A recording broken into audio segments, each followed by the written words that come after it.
புதிய தலைமுறை அறக்கட்டளை நம்மால் முடியும் குழு கடம்பூர் ஊராட்சியோடும் ஊர் மக்களோடும் இணைந்து குளத்தை சுத்தப்படுத்தும் களப்பணியில் இறங்கியது.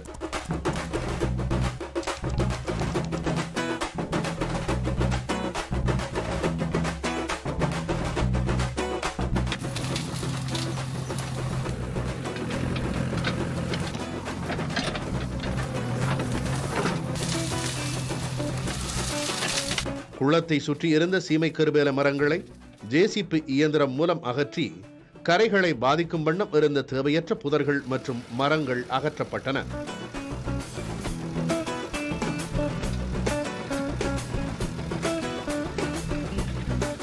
கான்கிரீட் கரைகளில் இருந்த விரிசல்கள் உடைந்த இடங்கள் சரி செய்யப்பட்டன. குளத்தின் கரையில் அமைந்துள்ள பொதுமக்கள் சடங்கு செய்ய பயன்படுத்தும் கட்டடம் சுத்தப்படுத்தப்பட்டு வெள்ளை அடிக்கப்பட்டது. மக்கள் குளத்தை சுற்றி வரும் வகையில் நடைபாதைகள் சீர்படுத்தப்பட்டது. மிக பழமையான குளம் இது, 100 வருஷத்துக்கு மேலே இருக்கிற குளம்.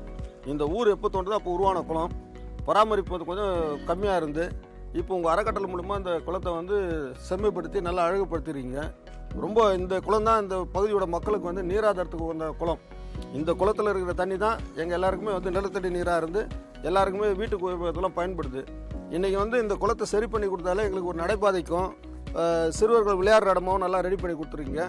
ரொம்ப இந்த கோயில் இருக்குது பக்கத்தில், இந்த கோயிலுக்கு அபிஷேகம் செய்யறதுல இந்த குளத்துல தான் நீர் எடுப்போம்.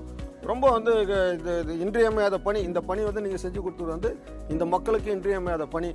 புதிய தலைமுறையிலேருந்து அவங்க ஒரு ஃபவுண்டேஷனாக அதை எடுத்து நடத்தி இப்போ க்ளீன் பண்ணி ஒரு நடைபாதையாக அழகாக அமைச்சு கொடுத்துருக்காங்க எங்களுக்கு. அதை கொடுத்ததுனால இப்போது சுற்றுச்சூழலை இப்போ நாங்களே உட்காந்து டைம் ஸ்பெண்ட் பண்ணுறதோ ஒர்க்குக்கு போய் ரொம்ப அழகாக நின்று பேசி அழகாக ஜாலியாக இருக்கிறது கொஞ்சம் நல்லாயிருக்கு. களப்பணிக்கு பின் கடம்பூர் குளம் மக்கள் சௌகரியமாக பயன்படுத்தும் வகையிலும் நீர்நிலையை தூய்மையாக வைத்திருக்கும் வகையிலும் வழி செய்யப்பட்டது.